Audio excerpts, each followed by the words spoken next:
Ya. Seperti misalnya banyak orang tua karena dia mau sibuk dengan handphonenya, maka yang penting anaknya dikasih makan. Ya. Yang penting dia ditemani oleh asisten rumah tangga. Ya udah, akhirnya jadi masalah. Gitu. Kedekatan antara orang tua sama anak berjarak, ya, makanan pun tidak terkontrol. Gitu. Apa saja yang dia mau dikasih, yang penting tidak nangis, penting tidak rewel misalnya. Padahal sebenarnya ini keliru.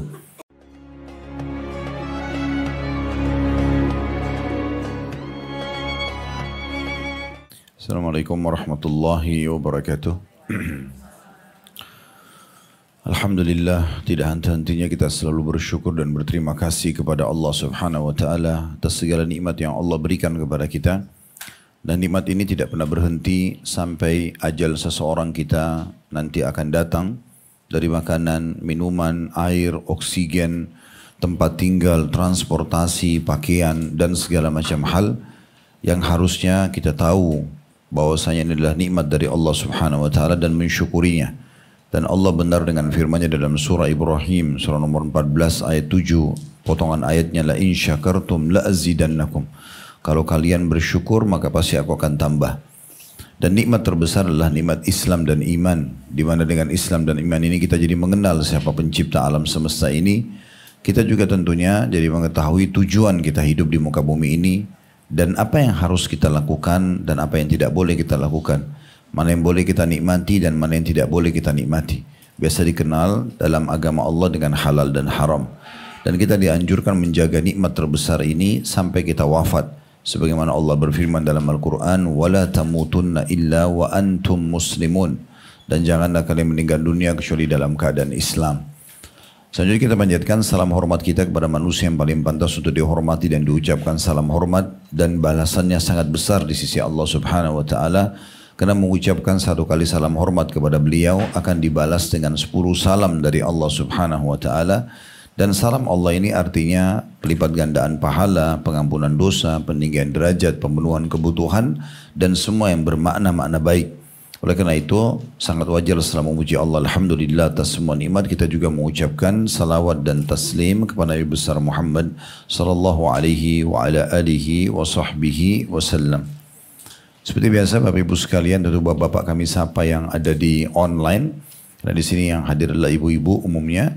Maka kita akan melanjutkan pada kesempatan setiap kali Allah mudahkan kajian kita membaca buku 40 nasihat memperbaiki rumah tangga yang ditulis oleh Dr. Muhammad bin Saleh Al-Munajjid hafidhahullah. Dan kita sudah menyelesaikan nasihat ke-17 pada kesempatan yang lalu. Sedikit saya ingatkan karena sudah jeda waktunya lumayan lama, yaitu di halaman 61 sampai halaman 64. Garis besarnya adalah yang perlu kita perhatikan untuk anak-anak program di rumah. Yang pertama, hafalan Quran dan kisah-kisah Islami. Ini yang selalu kita sampaikan kepada anak-anak. Kita peduli sekali dengan bacaan Al-Qurannya, dengan tambahan hafalannya, dan kalau perlu hubungkan fasilitas dengan apa yang kita targetkan. Misalnya memberikan makan, memberikan pakaian yang baru misalnya, atau memenuhi kemauan dia dengan syarat dia harus menyetor surah ini dan surah itu misalnya. Atau dia selesai membaca kisah ini dan kisah itu. Ini sangat penting. Di sini pun kita sebagai orang tua bisa sekaligus belajar. Kalaupun Anda sudah tahu misalnya kisah 25 Nabi dan Rasul, atau nama-nama malaikat, atau bagaimana beriman kepada Allah dan malaikat, kemudian juga tentang masalah kisah para sahabat-sahabat dan sahabiat Nabi. Sebenarnya ini semua termasuk kita sendiri belajar. Dan kalau kita sudah tahu murajaah atau mengulanginya. Dan ilmu ini makin kita ulang-ulangi, maka makin berbekas dalam fikiran kita dan makin mudah kita amalkan.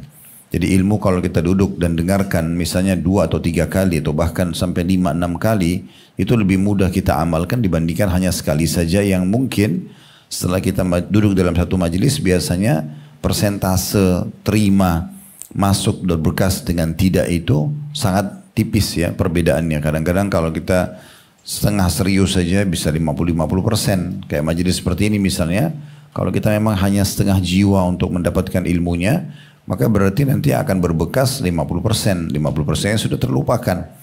Jadi kalau kita ulangi, maka akan teringat lagi yang 50% yang sudah dipelajari, dan 50% yang terlupa itu juga bisa jadi ya bertambah dan teringat. Begitu juga kalau kita lalai, mungkin misalnya persentasenya yang kita tangkap hanya 40%, 60% kita lupa, juga sama manfaatnya besar. Oleh karena itu mengulang-ulangi maka sangat penting ya. Dan kisah-kisah Islami ini kita tahu sangat menyentuh. Dan cukup banyak sekarang buku-buku yang bisa kita beli untuk dibacakan kepada anak-anak. Kemudian yang kedua, hati-hati terhadap keluarnya anak-anak bersama teman-teman jalanan dalam kurung yang semaunya sendiri. Saya sudah pernah sampaikan, ibu-ibu sekalian tolong diperhatikan karena waktu Anda lebih banyak dengan anak-anak, harus kita yang menjadi pengatur anak-anak. Jangan anak-anak yang mengatur kita. Baik makanan, minuman, pakaian, pergaulannya, semua kita yang atur. Dan ini bukan berarti kita otoriter, tapi memang itu amanah di sisi Allah Subhanahu atau dari sisi Allah Subhanahu wa taala yang harus kita jaga. Jadi tidak boleh kita ya sibuk menanyakan anak-anak mau makan apa, mau pakai baju apa, mau pergi kemana. Bukan mereka penentu keputusan, tapi kita penentu keputusan sebagai orang tua karena akal kita jauh lebih sempurna daripada mereka. Jadi jangan suka menanyakan ya. Di sini kalaupun kita sayang sama anak-anak bukan berarti kita perlu tanya mau makan apa. Karena kalau dia minta sesuatu yang ibu tidak punya di rumah, maka akan kerepotan menyiapkannya. Tapi apa yang ada di rumah kita siapkan, apa yang kita ingin beli dan jadikan sebagai sajian pada hari itu, kita beli lalu kita mengatakan, nak ini rezeki hari ini dari Allah, baca bismillah, tangan kanan kita makan ya, syukuri. Nah biasakan itu. Ya, biasakan. Saya sudah pernah kasih contoh itu ya. Sebab kalau misalnya kita bilang, ibu bilang nak mau makan apa, lalu dia bilang misalnya ayam goreng. Lalu kemudian ibu mengatakan baik besok ya ibu buatin, misalnya karena hari itu ibu belum sempat buat. Kalau besok ibu lupa, dia tanya mana ayam goreng saya ibu. Ibu mengatakan oh ibu lupa. Sudah cukup untuk membuat dia mengatakan ah ibu ini. Kata-kata ah pada orang tua itu membawa pada durhaka. Jadi nggak boleh. Udah hidangkan makanan yang kita sudah tahu. Pilihkan sekolah yang kita lebih tahu. Jaraknya, kurikulumnya, biayanya. Anak itu nggak ngerti. Begitu juga dengan pakaiannya. Kita biasakan dari awal menggunakan pakaian yang islami. Semua ini adalah hal-hal yang penting untuk diperhatikan dari awal. Sehingga anak itu tidak punya pilihan. Karena memang belum saatnya mereka memilih. Kalau sudah tamat SMA, mungkin sudah kuliah, akalnya lebih sempurna. Kita juga sudah melalui umur-umur yang seperti itu dulu, masih sangat labil gitu ya. Masih sangat labil. Kalau dibiarkan bergaul semaunya, kemudian dia makan semaunya, ini semua nanti akan berefek pada hal yang negatif gitu ya. Karena anak-anak pasti yang namanya manis lebih suka, maka bisa menyebabkan obesitas dan segala macam hal penyakit-penyakit yang memang berbahaya buat dia. Itu juga dengan pergaulannya. Oleh karena itu kita yang atur ya. Saya juga pernah memberikan tips, tidak ada salahnya ibu-ibu sekalian bertanya pada anak-anaknya, nak siapa saja nama-nama teman kamu di kelas. Atau kita sebutkan namanya ya, kalau saya di rumah saya biasakan untuk tidak menyebutkan kamu dan aku ya. Sehingga memanggil nama, sehingga jauh lebih santun. Baik kami orang tua memanggil anak-anak, ajak ngomong atau antara adik sama kakak. Jadi biasakan dipanggil namanya gitu ya. Dan itu tanya. Misalnya namanya Ahmad, kita mengatakan Ahmad di kelas siapa saja teman-temannya. Walaupun kita mungkin tidak butuh semua nama-nama itu, tapi kita merasa atau dia merasa kita hadir dalam hidupnya. Bertanya, mungkin dia sebutkan fulan, fulan, fulan, fulan, oke. Setelah itu kita coba tanya, siapa di antara teman-teman itu yang paling baik, yang paling pintar di kelas? Pasti dia akan sebutkan salah satunya, si fulan. Baik, kenapa dia pintar? Misalnya dia mengatakan karena rajin membaca buku, karena rajin merespon guru, atau apa sajalah yang dia jadikan alasan, kita mengatakan kalau gitu nak, ya Ahmad juga harus menjadi seperti itu. Bahkan kalau perlu lebih berprestasi. Terus kita nggak apa-apa kita tanya, siapa di antara teman-temannya yang tidak baik? Oh si fulan misalnya, kenapa? Suka ganggu temannya, suka tidur, malas datang misalnya. Oke, kita bilang jangan jadi seperti itu ya nak. Kalau mau lebih dikembangkan lagi, tidak ada salahnya kita berhubungan dengan pihak sekolah. Kemudian kita juga mengenal wali-wali murid yang lainnya. Sehingga kalau ada anak-anak yang mengganggu anak kita, kita bisa komunikasikan baik sama pihak sekolah ataupun kepada orang tua anak tersebut. Kemudian selanjutnya yang ketiga adalah perhatian tentang atau terhadap mainan anak-anak yang menghibur dan yang mendidik. Ya, ini hindari semua hal-hal yang berbau agama, larangan agama. Tidak usah terlalu banyak boneka-boneka gitu ya. mainan-mainan seperti ini. Pertanyaan sederhana, apa manfaatnya? Itu hanya murni hiburan, tapi tidak ada pendidikannya. Bagaimana kita mengubah itu menjadi hiburan dan juga di pendidikan. Seperti membiasakan anak untuk cinta dengan buku. Kita belikan buku, ayo ibu bacain ya. Jadi dia ketagihan dengan buku tersebut, ya, ketagihan dengan buku daripada boneka, ya. Apalagi boneka hal-hal yang pernah kita singgung di kelas kita di sini, ya, yang tidak ada manfaatnya. Ya, saya sebutkan nama-nama seperti misalnya Doraemon, ya. Itu betul-betul boneka itu ya wajar dari orang non-muslim ya. Tapi apa yang diajarkan? Pesannya apa? Boneka itu bisa mengeluarkan apa saja dari perutnya, apa yang diminta oleh temannya misalnya. Kalau kita memberikan anak-anak kita nonton ini, apa pesan yang dianggap oleh anak kita? Apalagi kita berikan boneka Doraemon, bisa saja kalau dia sedang mau tidur di kamarnya, dia ajak ngomong boneka itu. Dia menganggap punya sesuatu seperti di kartunnya. Dan itu tidak benar. Kisah-kisah tentang khayalan-khayalan Cinderella, putri yang bisa mengubah sesuatu dengan tongkatnya misalnya, ya, atau saya pernah sebutkan Mickey Mouse dan Minnie Mouse, itu kan tikus ya. Apapun ceritanya, tapi itu tikus. Dalam Islam tikus itu dikenal dengan istilah fuwaisiqah, hewan yang buruk ya. Kita kalau mimpi lihat tikus berarti ada sesuatu yang buruk. Tikus itu hewan yang boleh dibunuh ya. Kata Nabi SAW, hewan ada 5 hewan jenis hewan boleh dibunuh di wilayah haram dan di luar haram. Wilayah haram itu Mekah sama Madinah, itu tidak boleh dibunuh hewannya, tapi 5 hewan ini boleh dibunuh.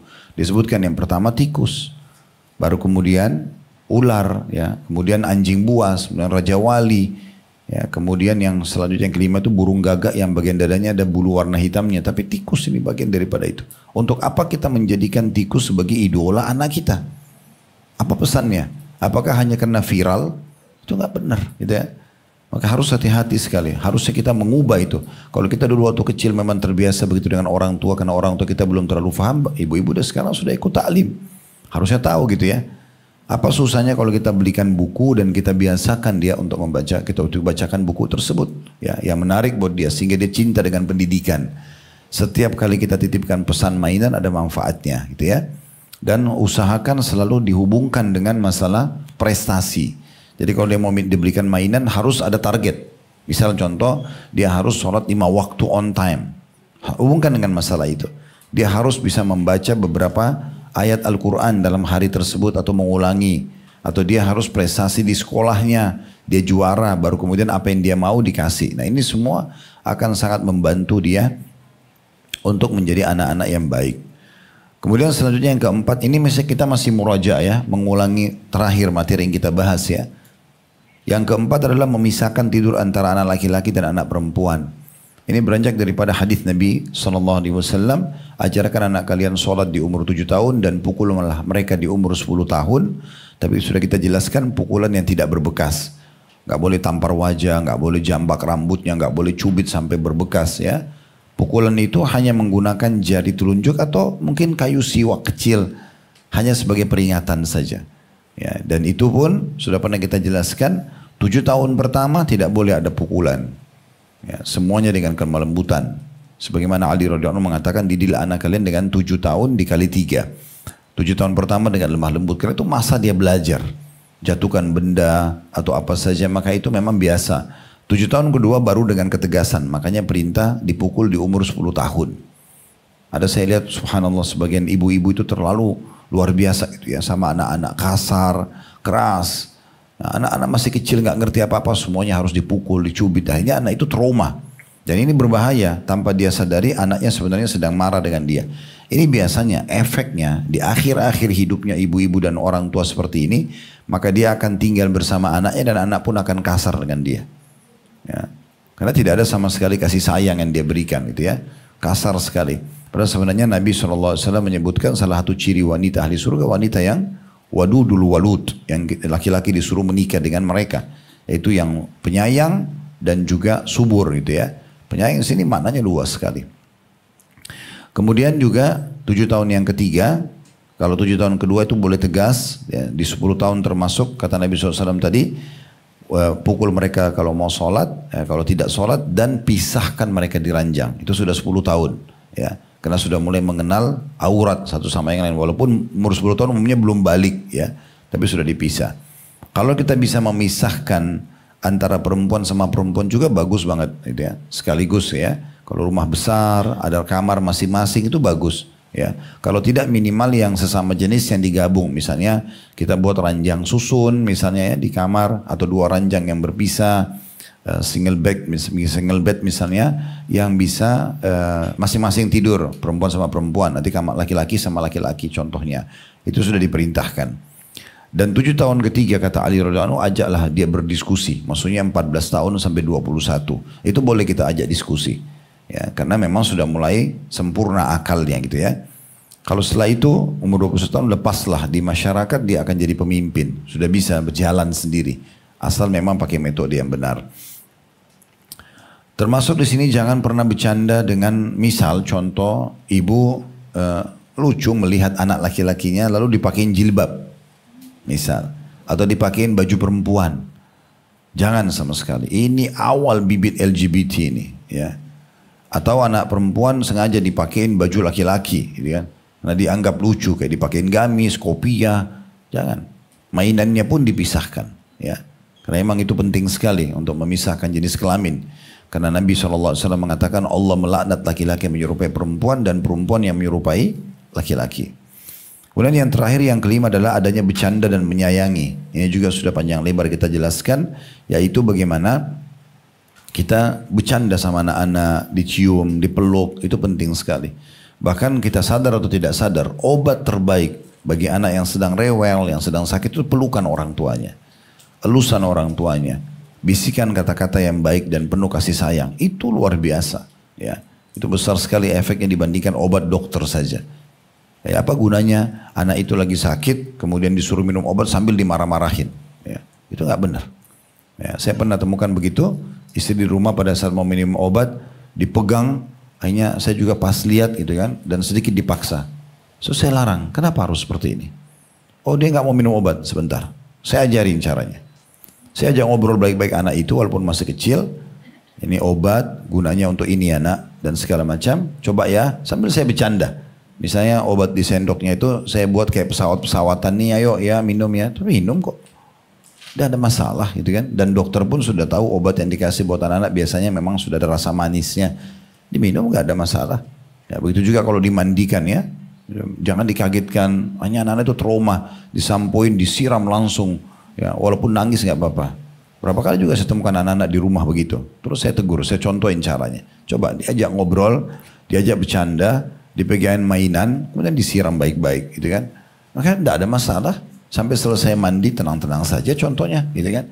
Jadi jangan lahirkan trauma-trauma yang tidak baik bagi anak-anak gitu ya. Ini semua sudah pernah kita jelaskan dan dalam riwayat disebutkan bahwasanya Nabi SAW pernah mencium Hasan dan Husain ya, radhiyallahu anhuma. Kemudian ada satu orang yang bernama kalau tidak salah Aqra bin Habis, seingat saya nama sahabat ini, dia kaget karena dia tinggal di padang pasir, dia mengatakan orang Badui, dia bilang apakah kalian mencium anak-anak kalian? Sungguh saya memiliki 10 anak belum pernah saya cium selama ini. Maka kata Nabi SAW, saya akan buat apa lagi kalau Allah telah mengangkat kasih sayang dari hatimu. Nah, jadi memang ini penting sekali untuk diperhatikan. Karena nanti ada saatnya memang anak-anak kalau sudah mulai lebih umur, lebih tua, lebih besar, itu sudah hilang masa itu. Kayak contoh sudah gadis, sudah bujang, dia merasa risih walaupun orang tuanya mau cium gitu ya. Maka di saat kecil lah memang saatnya kita memeluk mereka, mencium mereka, karena itu adalah hal-hal yang baik. Ya. Ingatlah apa yang kita lakukan pada anak-anak kita adalah investasi masa depan. Maksudnya kita sekarang kasih sayang dengan mereka, kita pun nanti akan disayangi oleh mereka, gitu ya.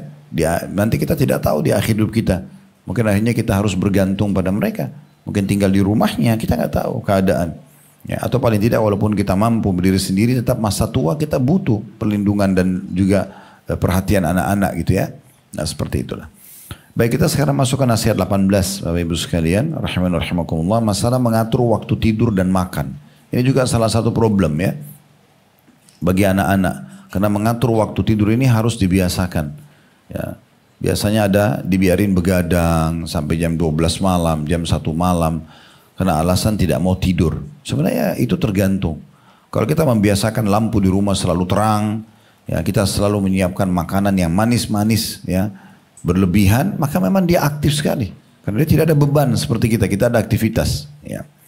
Saya ingat dulu waktu itu saya sempat mampir di rumah sepupu saya di Melbourne di Australia. Waktu itu saya dipanggil diundang berdakwah di sana. Rupanya waktu saya nginap di situ pagi hari karena semua teman-teman Indonesia lagi pada kerja, maka saya isi taklimnya setelah mereka pulang kerja. Mulai sore habis asar dan maghrib isya gitu ya. Berdiskusi sama mereka atau di weekend. Nah di weekday itu ternyata saya di rumahnya, saya lihat rupanya dia buat rumah titipan, ya, titip anak-anak. Banyak sekali orang-orang bule yang nitip sama mereka. Dan anak-anak yang dititip ini bukan orang Muslim juga, banyak gitu ya. Terus kemudian anak-anak itu tenang-tenang gitu, ya. Sampai orang-orang tuanya pun merasa senang karena dirasa dijaga amanah itu. Saya coba tanya, apa kiatnya sehingga anak-anak ini bisa tenang? Oh, di sini dihindari dikasih makanan manis. Kayak coklat-coklat, itu rumahnya karena dia makan, sumber energinya bertambah, jadi loncat sana, loncat sini, jadi makin aktif. Jadi kita mungkin tetap batasi. Seperti orang dewasa mirip ya, karbonya dikurang, lebih banyak protein daripada karbonya, misal contoh, itu satu hal yang harus diperhatikan. Ternyata memang itu sangat berpengaruh. Dia bilang, jadi di sini tempat penitipan biasanya memang disiapin makanannya, tapi kita titip pesan sama orang tuanya, jangan bawa coklat-coklat, es krim, ya, dikasih makanan yang lain, sayur-sayuran, makanan, dan ternyata itu memang lebih mudah diatur. Nah itu kadang-kadang yang membuat anak-anak begitu aktif gitu ya. Nah mengatur pola tidur ini penting, ya mengatur pola tidur penting. Kalau memang masih kecil dibutuhkan siang hari misalnya mau tidurin, oke, disilakan dengan kailula. Malam hari itu maksimal jam 9, jam 10 sudah harus tidur. Ya, kalaupun kita ada aktivitas, mohon maaf suami istri atau apa itu memang anak-anak sudah ditidurkan, sehingga memang tidak terbiasa begadang. Karena anak-anak ini dia tidak ada beban. Dia bisa kalaupun sampai jam 1 malam, asal memang lampu masih menyala, masih dikasih kesempatan untuk mengkonsumsi makanan di waktu-waktu itu atau bermain, maka dia akan ikutin terus gitu ya. Akhirnya telat bangun ya, dan susah lagi diatur untuk masuk sekolah, untuk sholat dan segala macam hal. Nah, itu yang akan dibahas di nasihat nomor 18, masalah mengatur waktu tidur dan juga pola makan ya. Porsinya ya, kemudian dipilihkan tadi saya bilang makanan-makanan yang sehat. Jadi apa yang Bapak Ibu dapat informasi sekarang perlu menjaga makanan, maka itu diterapkan dari masa kecil anak-anak kita. Kalau bisa misalnya susu pun ya, susu yang tidak terlalu banyak gulanya gitu ya, sehingga memang anak-anak itu memang mungkin sedikit lebih mahal biasanya harganya, karena susu-susu yang murah itu memang lebih banyak kandungan gulanya gitu ya, maka itu akan lebih besar manfaatnya. Nah ini kurang lebih gambaran pembukaan di nasihat nomor 18 ya. Karena problem yang banyak juga dihadapi oleh orang tua seperti itu ya. Dikatakan sebagian rumah oleh Dr. Muhammad punya kondisi layaknya hotel. Hampir penghuninya tidak mengenal satu sama yang lainnya. Dan jarang sekali mereka bertemu. Misal contoh orang tua sama anak berpisah tempat, berpisah lantai, dan tidak dilowongkan waktu untuk datang ya. Sebagian anak makan atau tidur kapan saja mereka suka, sehingga menyebabkan mereka begadang dan menyia-nyiakan waktu. Juga menumpuk antara makanan yang satu dengan yang lainnya. Kekacauan seperti ini menyebabkan runtuhnya tali ikatan, semangat dan waktu yang sia-sia, serta membentuk jiwa yang tidak konsisten atau istiqamah ya. Seperti misalnya banyak orang tua karena dia mau sibuk dengan handphonenya, maka yang penting anaknya dikasih makan ya. Yang penting dia ditemani oleh asisten rumah tangga, ya udah akhirnya jadi masalah gitu ya. Kedekatan antara orang tua sama anak berjarak ya, makanan pun tidak terkontrol gitu. Apa saja yang dia mau dikasih, yang penting tidak nangis, penting tidak rewel misalnya, padahal sebenarnya ini keliru ya. Padahal sebenarnya nangis dan rewel itu karena itu bahasa dia ya, yang masih bisa kita kontrol gitu ya. Nah, ini yang disebutkan dalam poin ini.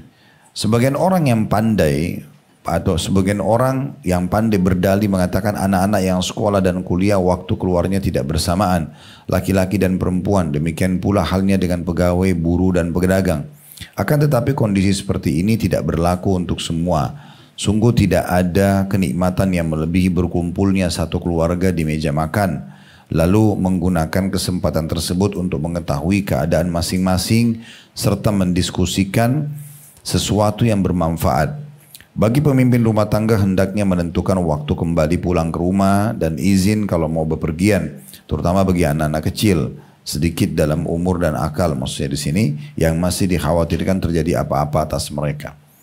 Kesimpulannya sebenarnya dari nasihat nomor 18 ini, bagaimana kita hidupkan suasana kebersamaan, mengatur pola tidur, mengatur pola makan. Nah itu kurang lebih yang dikasih gambaran di nasihat nomor 18 dan sudah kita sampaikan tadi.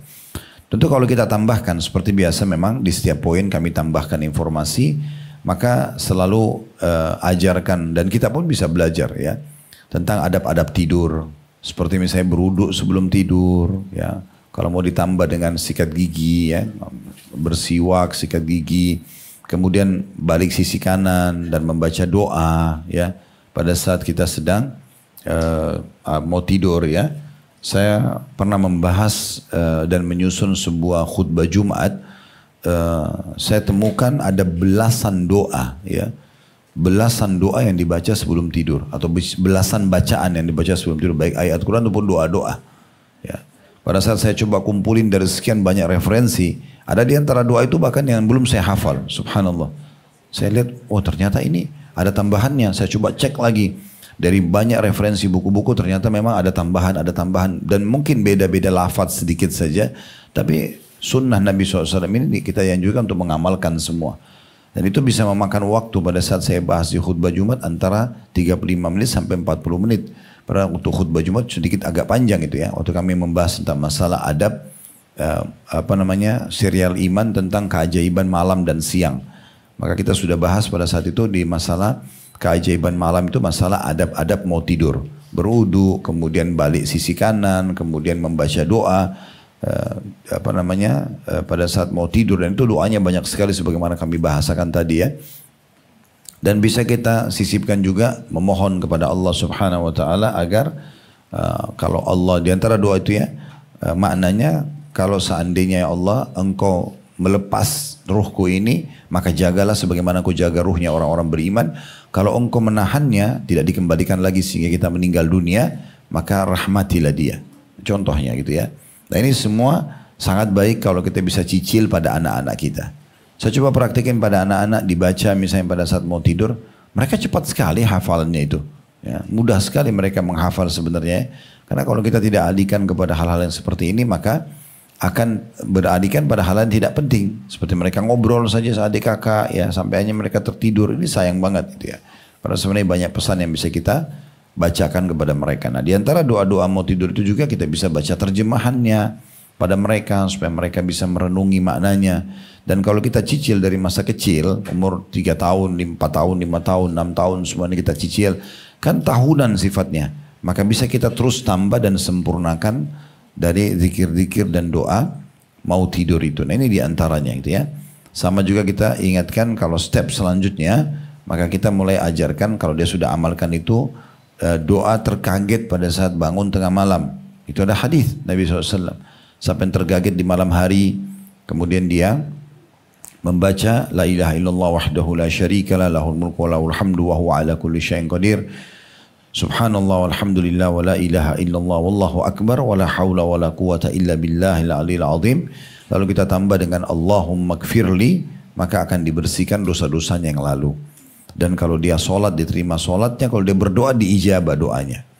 Ya, dengan hanya mengumpulkan 3 zikir ini. La ilaha illallah wahdahu la syarikalah lahul mulku wa lahul hamdu wa huwa ala kulli syai'in qadir.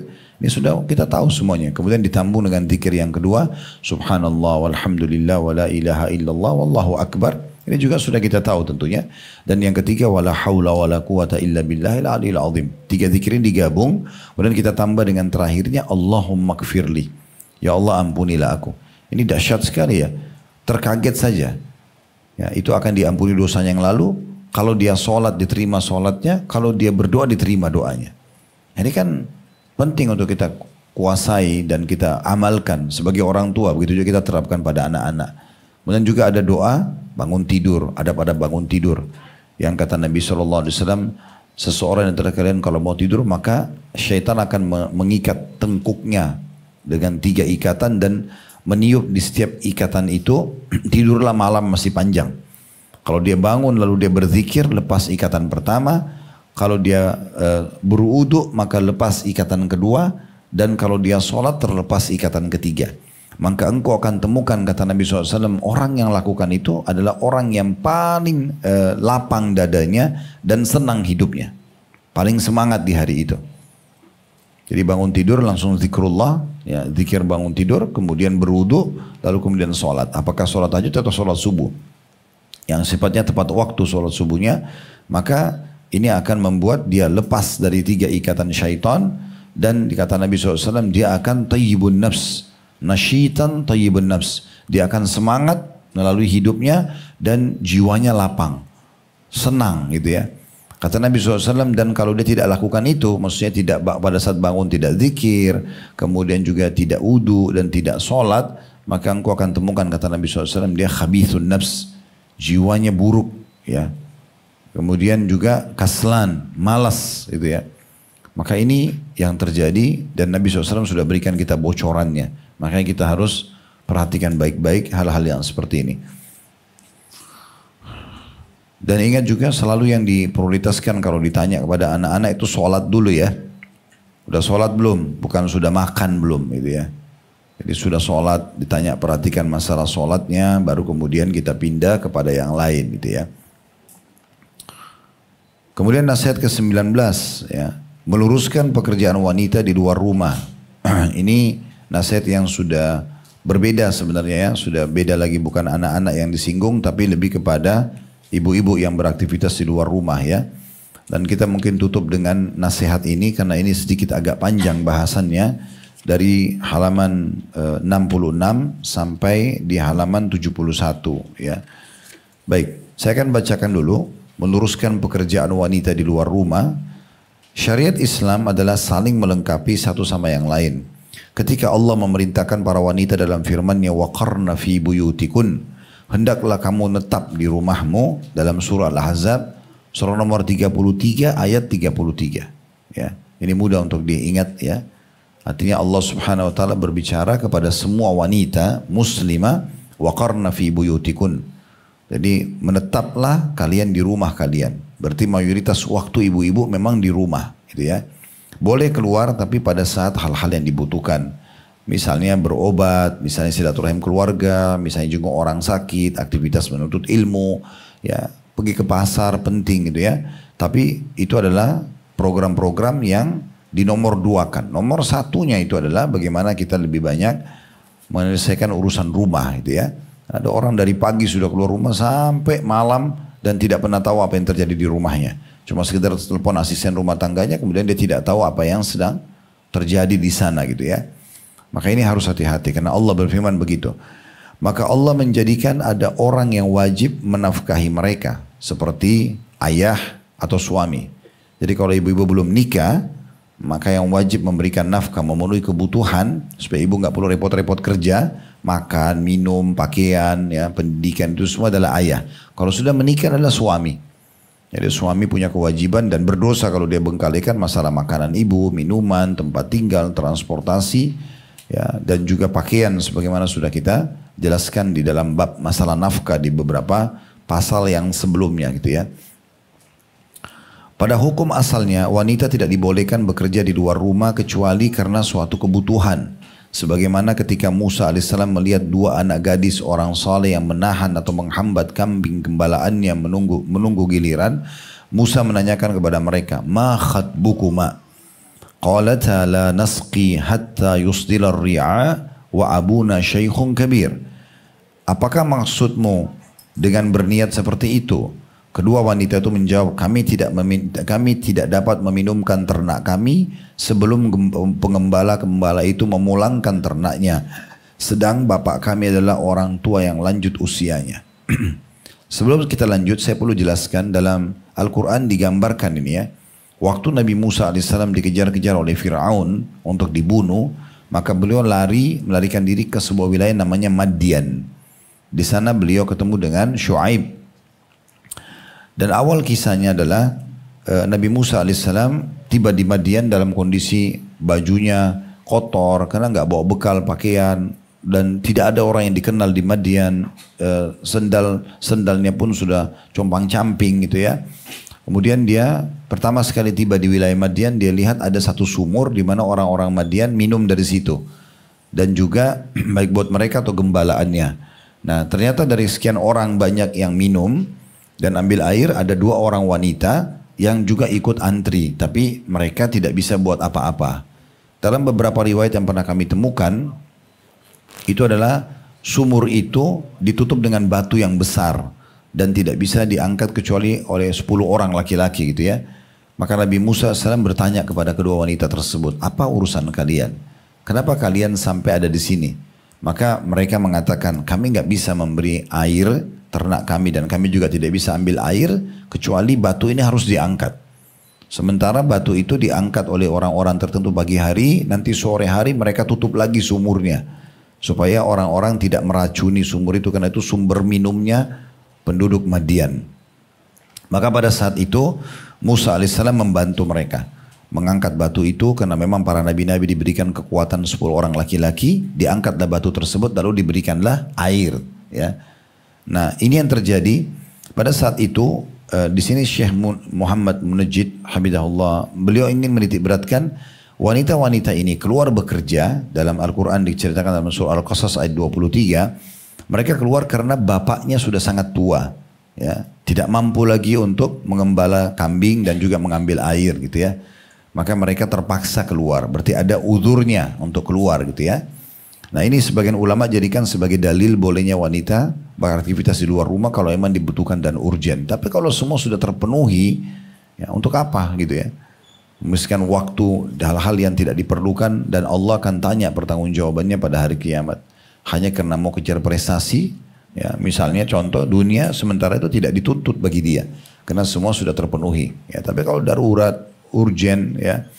Misalnya dia maaf seorang janda yang butuh untuk membiayai dirinya dan anak-anaknya, atau dia menuntut ilmu, atau tadi menjenguk orang sakit, atau dia berobat, silaturahim keluarga, hal yang penting, oke, ya, itu pun harus ada batasan-batasannya. Tentu kemudian setelah itu, kalau lanjutan kisah dalam surah Al-Qasas itu sedikit saya tambahkan karena di sini cuma ditulis ayatnya, potongan itu saja yang dijadikan saksi bahasan. Akhirnya kedua wanita itu pulang ke rumah lalu berbicara kepada ayah mereka. Dan berkata sesungguhnya ya, kami bertemu dengan laki-laki yang kuat dan bisa dipercaya gitu ya. Maka salah satu dari perempuan itu pergi menuju ketemu dengan Musa lalu berkata, sesungguhnya ayah kami memanggil anda untuk memberikan balasan atas apa yang anda sudah bantukan kepada kami. Maka Musa AS pun jalan. Dan perempuan itu di depan. Tapi karena angin meniup, angin tiup kencang dan badan perempuan ini terbentuk, maka Musa AS mengubah, mengatakan silakan kamu jalan di belakang, tinggal bilang sama saya kanan atau kiri. Untuk menjaga pandangan matanya.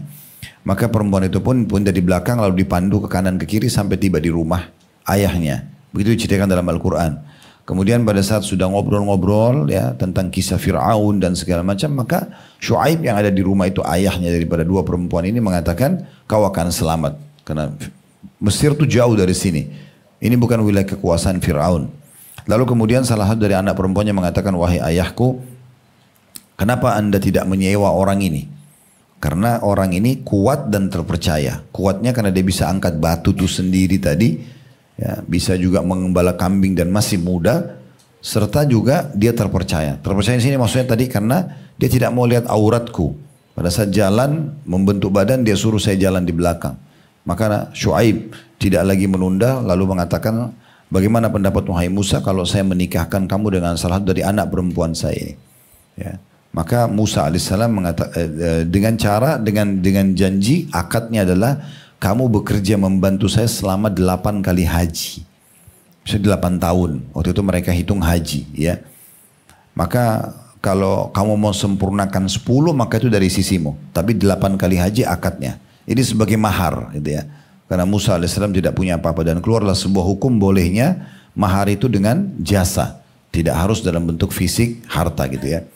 Maka Musa pun setuju, akhirnya terjadilah pernikahan tersebut. Nah ini kurang lebih kisah daripada Al-Qasas tadi 23 dan ada lanjutannya sampai 24 dan beberapa ayat gitu ya. Tapi di sini Syekh Muhammad Habibullah ingin menitik beratkan poin, kedua wanita itu seketika menyampaikan alasannya mengapa mereka keluar memberi minum kambing atau kayu kambing ternaknya. yakni sebab wali mereka tidak mampu lagi bekerja karena usianya telah lanjut, maksudnya ayah mereka. Karena itu hendaknya kita berusaha untuk menjaga agar wanita muslimah tidak bekerja di luar rumah selama hal itu memungkinkan. Kalau memang sudah terpenuhi semua. Allah SWT berfirman, qalat ihdahuma ya abati ista'jirhu inna khaira man ista'jartal qawiyul amin. Al-Qasas 26. Salah satu dari kedua wanita itu lalu berkata kepada ayahnya, wahai bapakku atau ayahku, ambillah ia, maksudnya Musa alaihissalam, sebagai orang yang bekerja pada kita, karena sungguhnya orang yang paling baik yang kamu ambil untuk bekerja adalah orang yang kuat lagi dapat dipercaya. Ya. Nah, ini ulama juga mengeluarkan salah satu konsep dasar kalau kita ingin mencari pegawai, maka harus memang yang kuat dan terpercaya. Gitu kan? Kuat secara fisik. Ya, laki-laki atau perempuan sama, asisten rumah tangga juga yang masih kuat secara fisik dan juga bisa dipercaya. Kalau dua hal ini berkumpul pada seseorang maka selesai. Ya, pekerjaan itu juga akan terselesaikan. Wanita tersebut dengan kalimat-kalimatnya menjelaskan keinginannya untuk kembali ke rumah sehingga dirinya terlindungi dari kejelekan dan gangguan yang bisa saja terjadi jika ia bekerja di luar rumah. Jadi di sini dalam surah Al-Qasas ayat 26-nya, dia perempuan ini tidak melanjutkan pekerjaan hariannya untuk mengembala ternak karena ayahnya sudah tua dan mengambil air, tapi dia minta agar ada laki-laki yang menggantikan. Tujuannya agar dia tetap kembali kepada fitrahnya di rumah. Dikatakan ketika orang-orang kafir pada zaman ini membutuhkan wanita pekerja setelah perang dunia 1 dan 2, maka itu adalah untuk mengganti kekurangan laki-laki.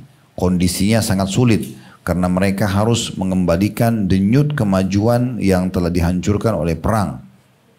Jadi awal mulanya wanita mulai banyak aktif di luar rumah itu setelah perang 1 dan perang dunia 1 dan perang dunia 2. Karena banyak laki-laki yang mati waktu itu.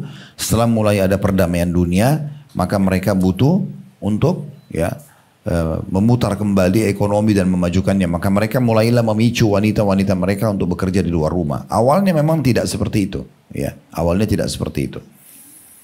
Lalu dikatakan program Yahudi ini sangat getol dengan pembebasan wanita. Mereka menyerukan hak-hak wanita dengan maksud untuk menghancurkan wanita yang selanjutnya akan menghancurkan bangunan masyarakat pada awalnya disebabkan oleh keluarnya wanita untuk bekerja. Tentu kita tidak katakan bekerja itu semuanya negatif ya. Tetapi kalau semua wanita sibuk dengan prestasi kerjanya, sementara dia masih punya anak-anak kecil, lalu siapa yang mau urus anak-anak itu? Tidak mungkin suaminya mengurus sementara suaminya dibebankan secara syariat untuk mencari nafkah. Nggak mungkin itu. Laki-laki memang untuk keluar rumah, di luar rumah, dan perempuan di dalam rumah gitu ya. Jadi jangan pernah mimpi mengkhayal anak-anak kita menjadi hafid dan hafidah Quran sementara kita cuma andalkan asisten rumah tangga. Kecuali Anda dapat asisten rumah tangga yang hafidah Quran, dan itu mungkin tidak ada gitu ya. Bisa dikatakan jarang sekali, mungkin tidak ada orang hafidzah Quran. Dia akan ngajar di TPA, dia akan ngajar di pesantren, dia akan ngajar di madrasah misalnya kalau dia hafidzah Quran. Atau mungkin dia privat gitu ya. Oleh karena itu, asisten rumah tangga fungsinya memang hanya membantu kita. Fungsikan seperti namanya asisten ya. Dia hanya membantu kita. Bukan semuanya diserahkan pada dia. Sehingga kita sibuk dari pagi keluar rumah sampai malam kita tidak pernah tahu. Cuma telepon, sudah makan belum, ya sudah ini belum, sudah itu belum misalnya. Padahal sebenarnya belum tentu kualitasnya sama dengan kualitas yang kita harapkan. Ya. Dan terlalu banyak cuplikan. Saya pernah lihat beberapa cuplikan yang bagaimana asisten rumah tangga sangat jahat dengan anak-anak yang dititipkan gitu ya. Ada yang diminumkan obat tidur supaya dia bisa lebih banyak dengan waktu lowongnya. Ada yang memang sampai memukul dengan kasar sampai anak itu trauma. Ya. Dan memang setiap kali orang tuanya mau keluar karena anak itu belum bisa terlalu lancar bicara, hanya bisa menangis. Kalau orang tuanya hanya mengelusnya lalu mengatakan, ya sudah nanti sama mbak ya, nanti gini dan ini misalnya. Dia tidak tahu anak itu sebenarnya ingin berkeluh kesah tapi tidak bisa. Ya, bahkan ada cuplikan yang sempat viral waktu itu ya. Yang, asisten rumah tangga yang berkulit hitam waktu itu. Saya ingat lihat itu sangat kasar. Menonjok, memukul, membanting anak-anak orang ditangkap oleh CCTV. Nanti setelah sekian tahun baru ketahuan gitu. Tapi itu bisa terjadi. Oleh karena itu mereka hanya sekedar membantu, bukan dibebankan semua pekerjaan kita. Hanya karena kita mau berlihai-lihai menghabiskan waktu di luar rumah gitu ya. Jadi harus tahu akan ditanya pertanggungjawabannya oleh Allah SWT pada hari kiamat nanti. Lalu dikatakan meskipun motivasi dalam kurung yang mendasari semangat ya, yang kita miliki tidak seperti yang mereka miliki. Sedang setiap pribadi muslim mesti menjaga istri dan menafkahi mereka. Akan tetapi gerakan pembebasan wanita semakin bersemangat. Bahkan sampai menuntut perlu dikirimnya wanita-wanita ke luar negeri. Selanjutnya meminta mereka bekerja agar ijazah yang mereka miliki tidak sia-sia. Ini adalah sebuah kekeliruan. Masyarakat muslim sungguh tidak membutuhkan persoalan wanita bekerja ini dalam lapangan yang luas. Terlalu lost control gitu ya. Saya pernah masuk ke satu dealer mobil waktu itu di kota Makassar dengan beberapa orang. Waktu itu karena ayah kami mau beli kendaraan baru, dan saya temanin ya, beberapa staff di yayasan waktu itu. Kami masuk ke satu dealer dan cukup banyak staff-staffnya. Terus kami minta harga khusus gitu. Dipertemukanlah sama salah satu manajernya yang di ruangan terbuka tentunya dan cukup ramai beberapa staffnya di situ. Begitu mereka lihat saya, mereka tahu ini ada Ustadz. Ustadz boleh sambil bertanya agama nggak? Baik, silakan bertanya. Salah satunya adalah manajernya sendiri, seorang wanita gitu kan. Lalu dia tanya, bagaimana saya harus bisa membagi waktu dan mengatur waktu saya sekarang karena mengejar karir saya seperti ini. Akhirnya saya pergi pagi, suami bahkan belum kerja, anak-anak juga sebelum pergi ke sekolah saya sudah harus keluar lebih dulu. Walaupun saya sudah siapkan makannya, tapi saya tidak urus mereka. Begitupun saya pulang sore malam, anak-anak sudah tidur. Suami saya pun sudah lebih dulu di rumah kadang-kadang. Dan ini saya merasa ada kekosongan. Saya bilang sebenarnya itu jawabannya. Kekosongan itu ada karena yang ibu prioritaskan adalah karirnya, bukan tugas utamanya. Kalau seandainya kita beraktivitas di luar rumah dan kita bisa mengatur waktu sehingga tidak terbengkalai yang merupakan kewajiban utama, maka mungkin tidak terlalu ada beban. Tapi kalau begini jadi beban. Apa yang mau dikejar? Saya bilang, ibu mau kejar apa? Ibu mau kejar jas yang dipakai, ya, pujian teman-teman, prestasi, ya, itu yang mau dikejar. Sehingga suaminya terbengkalai, yang urus makannya adalah asisten rumah tangga. Dan berapa banyak terjadi perselingkuhan dengan asisten rumah tangga hanya karena masalah tidak diurus suaminya. Ya, atau terjadi sihir, karena sampai pakaian-pakaian dalam suami pun yang urus adalah semua asisten rumah tangga. Mana campur tangannya ibu sebagai istri gitu kan. Padahal sebenarnya pakaian-pakaian dalam sangat sensitif, itu yang banyak dipakai ke dukun-dukun segala macam itu ya. Terus anak-anak juga, ya kita tidak tahu kualitas makanan yang disiapkan untuk mereka. Memang sudah bagus atau tidak dan segala macam hal yang merupakan efek untuk mendatangkan efek-efek yang berbahaya gitu ya. Maka ini juga perlu jadi bahan renungan. Ya, emansipasi wanita yang banyak dikumandangkan oleh negara-negara barat, harusnya ada persamaan laki-laki dan perempuan, ini bentrok sekali dengan Islam ya. Karena mereka menyatakan harus semuanya sama, dan ini Allah menciptakan kita memang tidak sama. Ya, memang tidak sama, tidak bisa dipaksakan sama. Laki-laki biar menangis darah gak akan mungkin bisa hamil, gak akan mungkin bisa menyusui. Itu khusus untuk perempuan. Laki-laki tidak ada haidnya, sehingga harus sholat sepanjang hidupnya semenjak balik. Perempuan ada haid, rutin sebulan sekali, berarti ada seminggu minimal ibu tidak sholat, kan gitu. Contoh misalnya, jadi tidak mungkin disamakan. Begitu juga dengan laki-laki, memang disuruh sholat di masjid berjamaah, perempuan di rumah. Yang mana mau dipaksakan sama? Perempuan, laki-laki disuruh berjihad, perempuan di rumah. Ini sampai Aisyah waktu bertanya, ya Rasulullah, kami melihat jihad itu adalah amal yang sangat besar pahalanya. Gitu kan? Apakah kami juga berperang kaum wanita? Kata Nabi SAW, kalian berjihad pada peperangan, pada jihad yang tidak ada peperangannya, yaitu haji dan umrah. Cukup, gitu kan? Seringan itu cukup, ya. Pergi haji umrah, apakah di masa sekarang nyaman? Udah selesai. Sekali seumur hidup yang wajibnya. Selebihnya cuma tambahan saja sunnah, tidak harus dipaksakan. Sekali pergi umrah, sekali pergi haji sudah cukup, ya. Itu pun bagi yang mampu tentunya. Maka ini penting, ya. Jadi tidak perlu kita bentrok-bentrokan dan mengambil alih semua pekerjaan laki-laki. Begitu juga tidak perlu perempuan, laki-laki mengambil alih pekerjaan perempuan, gitu ya. Ini tidak akan stabil rumah tangga kalau memang terbalik semuanya. Saya pernah temukan ada kerabat kami, akhirnya bercerai. Karena si perempuannya sibuk kerja mulai dari pagi sampai malam. Suaminya juga kerja tapi suaminya pulang lebih dulu. Akhirnya rumah yang bersihkan, saya datang ke rumah mereka. Suaminya yang pegang sapu, kain pel, yang membersihkan rumah, yang urus anak-anaknya. Lama-lama seperti bom waktu meledak dan akhirnya ribut, cerai rumah tangganya. Gitu kan? Dan terlalu banyak contoh-contoh kasus dalam masalah seperti ini. Jadi memang tidak bisa dipaksakan. Ya, banyak isu yang mereka sebarkan di tengah-tengah umat Islam seperti perempuan dizalimi dalam Islam karena disuruh berhijab. Ini kebodohan ini. Hijab itu adalah kebaikan bagi wanita, gitu kan? Karena memang mereka terlindungi dengan hijab tersebut. Sekarang mereka menjadikan wanita sebagai alat-alat untuk dagang. Kadang-kadang tidak ada hubungannya sama wanita, gitu kan.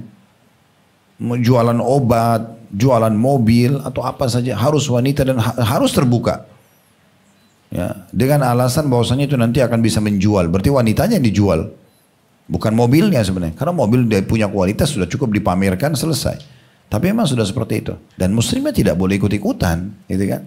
Muslimah harusnya punya ya prinsip sendiri, ya. Bahwasanya kita memang menjaga diri kita dari hal-hal yang tidak dibolehkan dalam syariat. Nah ini butuh titik temunya. Jadi sekali lagi bukan wanita tidak boleh bekerja, tapi dia tidak boleh menjadikan itu skala prioritas yang membuat kewajibannya terbengkalai gitu ya. Nah itu yang dimasukkan dalam poin-poin seperti ini. Kemudian dikatakan di antara argumen dalam masalah tersebut adalah terdapat laki-laki yang menganggur, sementara lapangan bagi wanita terus dibuka dan diperluas ya. Ketika kita mengatakan dalam tanda kutip dalam lapangan yang luas, maka pemahaman maknanya amat kita perhatikan. Sebab kebutuhan terhadap pekerjaan wanita di beberapa sektor seperti pengajaran, kebidanan, dan kedokteran sesuai dengan syarat-syarat agama tetaplah diperlukan. Beliau mengatakan boleh jadi bidan, jadi dokter, ya, perawat, guru, memang dibutuhkan. Tapi bukan berarti semua wanita harus mengambil aktivitas itu, gitu kan? Karena memang mereka punya kewajiban-kewajiban yang lain. Kita awali dan perlu juga titik beratkan ya, berapa banyak anak-anak yang jadi pemimpin dunia, pemimpin di masyarakat itu justru lahir di tangannya seorang ibu yang baik. Ya, jadi jangan dianggap remeh ya Bu ya. Ibu dengan sibuk dengan mendidik dengan baik di rumah, ternyata lahirlah para pemimpin masyarakat di tangan ibu gitu ya. Itu cukup banyak.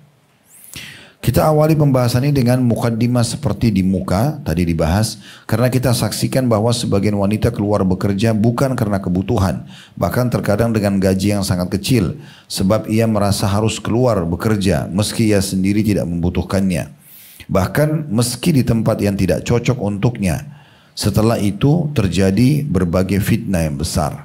Diganggu di tempat kerjanya dan segala macam. Di tempat kerja itu walaupun ibu sudah ditahu punya suami, tetap diganggu. Biasanya begitu. Apalagi kalau dia dengan penampilannya yang menohok, yang memang menggoda, pasti diganggu. Namanya laki-laki gitu kan. Apalagi tidak punya keimanan. Ada saja cara-cara mereka yang melakukan itu. Dan berapa banyak yang terjadi permasalahan-permasalahan dalam rumah tangga yang kacau. Artinya kalau Allah sudah penuhi kebutuhan ya sudah syukuri dan nikmati gitu kan. Jalankan tugas dengan baik. Kalau dibutuhkan darurat tidak masalah. Ada satu tetangga kami dekat kantor. Alhamdulillah kita tidak sebutkan nama, cuma jadi pelajaran. Habis sholat, waktu itu sholat duhur, dia bilang sama saya, Ustaz, seorang bapak gitu, dia bilang sama saya, Ustaz, tolong saya butuh waktu Ustaz, ngomong empat mata. Bilang baik, setelah jemaah semua bubar, lalu saya tanya kenapa? Belum dia ngomong, dia sudah berkaca-kaca matanya. Kadang-kadang laki-laki itu susah menangis ya. Saya tahu perbedaan kami laki-laki, kecuali memang dasarnya dari kecil sudah dianggap dilatih cengeng gitu ya. Kalau laki-laki itu jarang sekali. Kalau dia sudah menangis berarti ada sesuatu yang besar gitu. Terus saya tanya, kenapa akhi? Tenangkan diri dulu. Dia bilang masalah rumah tangga Ustaz. Dulu dia bilang 5 tahun pertama, sehingga saya begitu cerita 5 tahun pertama rumah tangga saya sangat bahagia. Saya kerja, saya punya income, istri saya di rumah urus anak-anak. Sampai Allah kasih anak, kalau salah 2 atau 3 anaknya gitu. Satu waktu dia bilang istri saya ngomong, bagaimana kalau saya bekerja juga? Kebetulan dia juga punya ijazah S1, saya bekerja juga dengan niatnya baik awalnya. Ya, kita uang itu nanti kita gabungin, mungkin kita bisa cicil rumah, bisa cicil mobil dan segala macam lah. Dia bilang awalnya saya iyakan karena saya pikir ya positif aja. Ternyata setelah bekerja dia sudah mulai aktivitas, bukan lagi sibuk urus rumah, maka mulai dari pagi dia lebih dulu keluar dari saya, pulangnya juga selalu telat, dan kalau pulang sudah emosional gitu ya, tidak bisa mengontrol karena terbawa perasaan. Jadi kalau saya tanya anak-anak bagaimana makannya bagaimana, udahlah nanti aja. Bayar karena sudah punya gaji, bayar asisten rumah tangga, sibuk asisten rumah tangga yang mengurus anaknya. Suami bilang saya merasa terganggu. Lebih parah daripada itu adalah dia kadang-kadang keluar kota, tugas kantor. Saya pernah diminta jemput di satu tempat, dia turun dari mobil bersama dengan teman partner kerjanya gitu kan. Dan saya tanya, ini bukan pelanggaran agama, berduaan di mobil sama bukan mahram, keluar kota sama-sama. Tapi kan ini tugas kantor. Ya ini kan demi untuk masa depan kita dan segala macam. Begitu alasannya. Sampai akhirnya puncaknya suaminya bilang, ini harus ada titik temunya, harus ada batasannya. Dia bilang udah kalau bisa terima sudah kita cerai saja. Dia bilang belum pernah Ustaz istri saya bicara cerai baru kali itu. Ya, jadi kacau betul rumah tangganya gitu ya. Nah, tadinya tenang-tenang saja. Nah ini kalau sudah terlalu lost control, ya sudah tidak bisa. Ini kejadian nyata ya, orang konsultasi sama saya secara pribadi gitu. Nah itu penting sekali gitu ya. Sama juga tadi yang saya bilang di dealer di Makassar itu, akhirnya ibu itu bilang, Ustaz sebenarnya saya ini pengen sekali di rumah. Sekarang setelah saya sampai prestasi tertinggi ini, kebetulan di kantor itu dia paling tinggi, dia jabatannya manajernya. Setelah saya sampai di sini, saya mulai merasa rindu ingin di rumah, ingin menjadi seorang istri, ingin melayani suami, ingin melayani anak-anak. Tapi sekarang saya sudah di posisi ini. Nah itu fitrahnya, ya kan? Karena apa yang mau dikejar dengan pakaian, dengan jabatan itu tidak ada sesuatu yang membanggakan kecuali hanya duniawi saja. Omongan orang. Ini juga biasa saya bahasakan ke laki-laki ya, Bapak Ibu sekalian ya.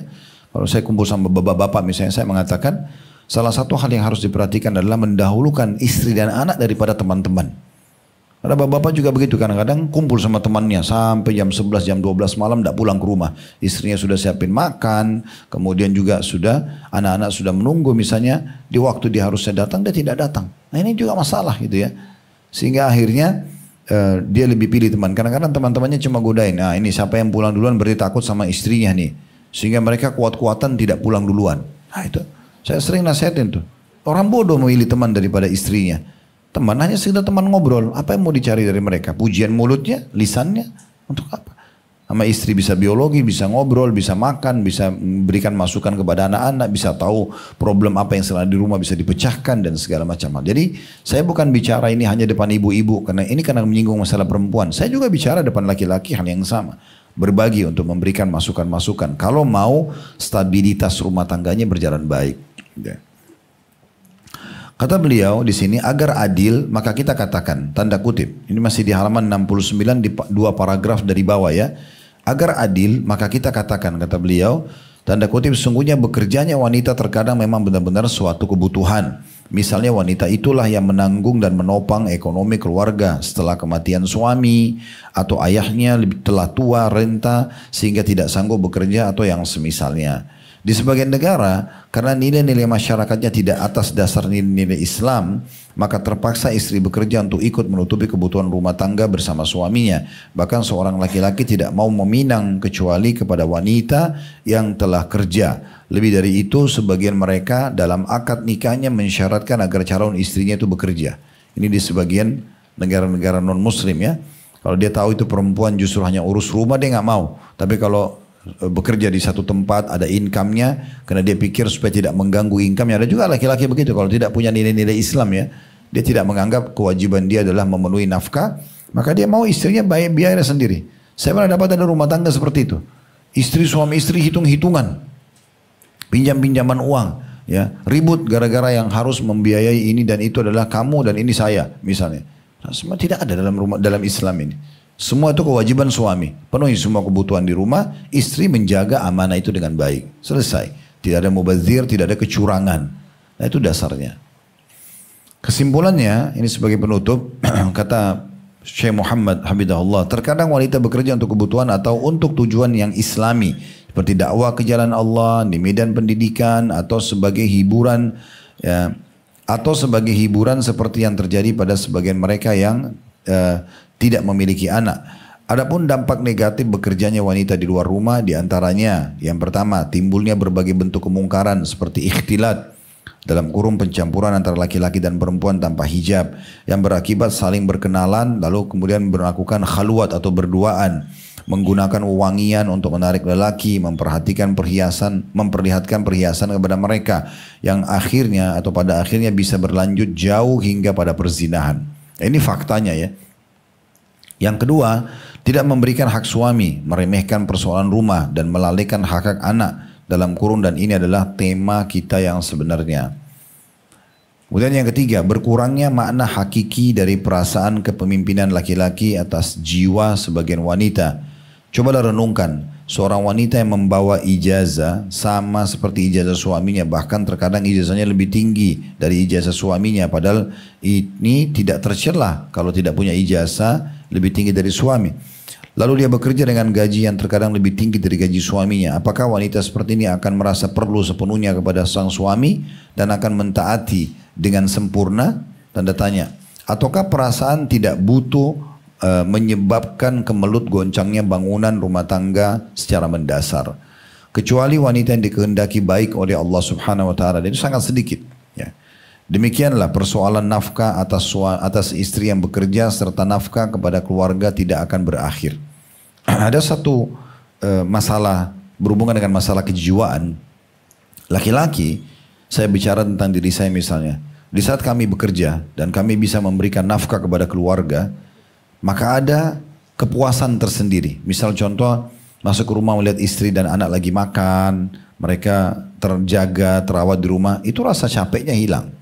Dan merasa, oh akan terus continue melanjutkan pemberian tersebut. Bahkan terkadang banyak suami punya income, misal contoh 10 juta per bulan, 10 juta semua dikasih kepada istrinya. Itu kenapa? Karena memang Allah buat fitrah begitu. Laki-laki mempunyai fitrah begitu. Kalau ibu, perempuan terbawa perasaan. Ibu kalau punya income, itu mungkin persentasenya kecil sekali kalau mau berbagi dengan suaminya. Yang ada adalah bagaimana menabung dan memenuhi kebutuhannya. Walaupun sudah ada income, tetap nuntut suaminya untuk membayarin dan itu. Itu fitrahnya begitu. Ada satu keluarga kaya raya di Jakarta. Alhamdulillah juga kita tidak sebut nama-nama mereka. Itu mengeluh dengan saya. Kekayaannya sudah luar biasa lah, ya. Sudah sangat luar biasa. Dan saking kayanya sampai anak-anaknya semua bisa keluar sekolah tinggi. Sampai ada satu anak perempuan mereka itu sudah sampai menjadi dokter spesialis. Mereka bilang sama saya, Ustaz ada yang mau dibicarakan, tolong penting, ini masalah internal. Baik, saya bilang silakan. Bagaimana menasihatin anak kami yang sudah spesialis itu gak mau nikah. Setiap kali ditawarkan nikah gak mau. Ya, terus saya tanya, apakah anak ini? Waktu itu saya belum tahu spesialis. Saya bilang, pendidikannya tinggi? Dia bilang iya, karena sudah sampai dokter spesialis. Apakah dia sudah punya pekerjaan, income tetap? Ada. Bahkan kalau nggak salah karena orang tuanya kaya disiapin rumah sakit sendiri. Ya, dia pemiliknya rumah sakit itu, semua income-nya buat anak perempuan tersebut. Saya bilang ini sumber masalahnya. Karena memang dia sudah tidak merasa butuh laki-laki. Untuk apa dia nikah? Makannya, minumnya semua sudah ada. Jadi hilang fitrah keibuannya, hilang, tidak mau punya anak, tidak mau nikah. Untuk apa urus laki-laki? Ini hanya bisa satu keadaan. Dia harus dapat laki-laki yang jauh lebih berprestasi buat dia. Punya rumah, ini punya rumah sakit, dia punya rumah sakit 10 laki-laki itu misalnya. Dia spesialis, misalnya S2, ini laki-lakinya harus S3 dan seterusnya. Itu baru bisa. Kalau nggak bisa. Dia merasa itu nggak boleh ngalahin dia. Dia tidak mau yang di bawahnya dia. Ini masalah. Jadi kadang-kadang kita lupa sebuah fitrah alami. Kita diciptakan oleh Allah SWT untuk populasi salah satunya. Memang untuk berkembang biaknya manusia, ya. Oleh karena itu ada pernikahan, ya, diajarin caranya supaya halal. Kemudian anak-anak juga punya hak dan kewajiban kita sebagai orang tua. Mereka juga punya kewajiban yang merupakan hak kita orang tua. Itu semua karena memang harus populasi ini berjalan terus. Itu tujuan utama. Bukan kita sibuk dengan mencari income. Bahkan dalam Islam dititik beratkan rezeki sudah ditentukan. Ya. Ada sebuah hadits begini. Ibu dan bapak tolong renungi. Kata Nabi SAW, sungguhnya rezeki seseorang itu akan mengejarnya sebagaimana ajal mengejarnya. Sebagaimana kita pasti mati satu waktu, maka rezeki kita akan begitu. Dan dalam hadis yang lain, tidak akan wafat satu jiwa sampai semua rezekinya disempurnakan. Kalau satu teguk air itu merupakan rezeki Bapak Ibu dicatat di Lauhil Mahfuz, Anda tidak akan meninggal sampai minum satu teguk itu. Tidak akan mungkin, ya, luput dari itu. Itu kata Nabi SAW, ini wahyu, tidak mungkin salah. Bukan juga berarti kita bermalas-malasan tidak bekerja, bukan. Tapi masing-masing punya tugas. Yang cari nafkah adalah laki-laki. Perempuan tadi sudah disebutkan boleh, tapi dalam keadaan-keadaan urgent. Bukan menjadi target, prestasi, gitu kan. Sehingga akhirnya nanti menganggap remeh suaminya karena income-nya lebih kecil dan segala macam hal. Terlalu banyak orang yang konsul pada kami, setiap istri yang punya income besar daripada suaminya, ini umumnya, secara persentase saya tidak katakan 100%, tapi 90% lebih, itu pasti menganggap remeh suaminya. Karena bagi dia adalah, ini suami tapi malah lebih rendah dari dia. Dari sisi pendidikan, dari sisi income dan segala macam hal. Jadi ini butuh renungan, ya, butuh renungan. Poin terakhir yang keempat adalah menambah beban fisik, tekanan jiwa dan saraf yang tidak sesuai dengan kodrat wanita. Karena memang harus keluar naik kereta, desak-desakan, harus keluar negeri, harus ini dan itu, meeting sama laki-laki dan segala macam hal. Berapa banyak orang di kantor-kantor di pusat Jakarta ini ditaruh ruangan dia sama temannya laki-laki, tutup pakai AC berduaan, itu bukan suami, bukan saudara, bukan siapa-siapa. Kami kena tuntutan pekerjaan dan segala macam hal lah ya. Setelah pemaparan sekilas masalah maslahat dan kerugian wanita bekerja, kita mengatakan hendaknya kita bertakwa kepada Allah, menimbang setiap permasalahan dengan timbangan syar'i dan memahami kondisi yang membolehkan wanita keluar untuk bekerja dan kondisi mana yang melarangnya. Janganlah kita buta karena masalah pekerjaan duniawi dari jalan kebenaran. Kita nasihatkan kepada wanita muslimah agar bertakwa kepada Allah, mentaati suami jika ia menghendakinya agar meninggalkan pekerjaannya demi kemaslahatan dirinya dan kemaslahatan rumah tangga. Begitu pula bagi suami agar tidak menyusun strategi balas dendam dan agar tidak memakan harta istrinya dengan tanpa dibenarkan. Ya, ada juga banyak ya ibu-ibu mengeluh menyampaikan di majelis-majelis kami karena dia bekerja, akhirnya suaminya merasa ya sudah punya income, ya, suaminya lebih banyak waktu di rumah sampai ada yang pengangguran, dia mengelola uang istrinya. Akhirnya istrinya yang banting tulang terus dan suaminya yang menikmati harta tersebut. Ini terbalik juga nih. Ini pernah terjadi juga kasus-kasus seperti itu ya. Tambah lagi suaminya karena istrinya jauh bekerja luar negeri, jauh, akhirnya dia berselingkuh sana sini. Bukannya menikah, malah berselingkuh dan masalah besar terjadi. Anak-anak terbengkalai dan banyak hal-hal yang menjadi masalah ini. Allahu a'lam. Ini bahasan kita insya Allah ada kurang lebih 2 buah nasihat yang sudah kita bahas ya. Nasihat ke-18 dan nasihat ke-19. Nasihat ke-18 masalah mengatur waktu tidur dan juga pola makan buat anak-anak. Tentu kita juga ikut di dalam itu ya. Terlibat dengan pola tidur yang sehat dan makan yang sehat. Kemudian juga nasihat tentang masalah bagaimana perempuan mempertimbangkan masalah keluar rumah dan kapan dia bisa, kapan dibolehkan dan kapan tidak dibolehkan secara syariat. Kedepannya insya Allah kita akan masuk ke nasihat ke-20. Nanti tolong ditandain bukunya di halaman 71. Masalah menjaga rahasia rumah tangga. Itu juga nanti jadi bahasan penting yang harus jadi perhatian khusus buat kita. Jangan sampai seseorang di antara kita berjalan ya sementara seperti maaf dia tidak berbusana lagi. Semua permasalahan dia sudah diketahui oleh setiap orang karena selalu setiap ketemu orang dia mengatakan saya mau cerita ya. Misalnya dia cerita tentang suami, tentang istrinya. Kemudian dia tidak sadar di depan dia ini bisa, kalau temannya dia menyedihkan temannya. Kalau musuhnya maka dia akan punya senjata untuk menyerang dia. Nah, itu akan kita bahas insya Allah pertemuan akan datang nanti. Panjang lebar tentang masalah bagaimana kita dianjurkan untuk menjaga rahasia dalam rumah tangga. Itu sedikit agak panjang bahasannya dan itu bahasan terakhir di masalah beberapa hal yang berhubungan dengan masalah rumah tangga tentunya ya. Setelah itu kita akan pindah ke beberapa akhlak di rumah yang harus dijaga. Allahu a'lam. Baik, sampai ketemu di pertemuan akan datang lagi. Mudah-mudahan apa yang kita belajarin bermanfaat buat kita dan semoga semua yang hadir dan gitu acara kita offline ataupun online dipenuhi hajat-hajat dunia akhiratnya, diampuni dosa-dosanya dan diangkat derajatnya, serta semoga Allah Subhanahu wa taala menyatukan kita kelak di surga firdausnya tanpa hisab, mana disatukan dalam majlis ilmu yang mulia ini. Ada benar dari Allah silakan diambil dan diamalkan. Kalau ada salah dari saya mohon maaf dan istighfar kepada Allah Subhanahu wa taala. Subhanakallahumma bihamdika asyhadu an la ilaha illa anta astaghfiruka wa atubu ilaik. Wassalamualaikum warahmatullahi wabarakatuh.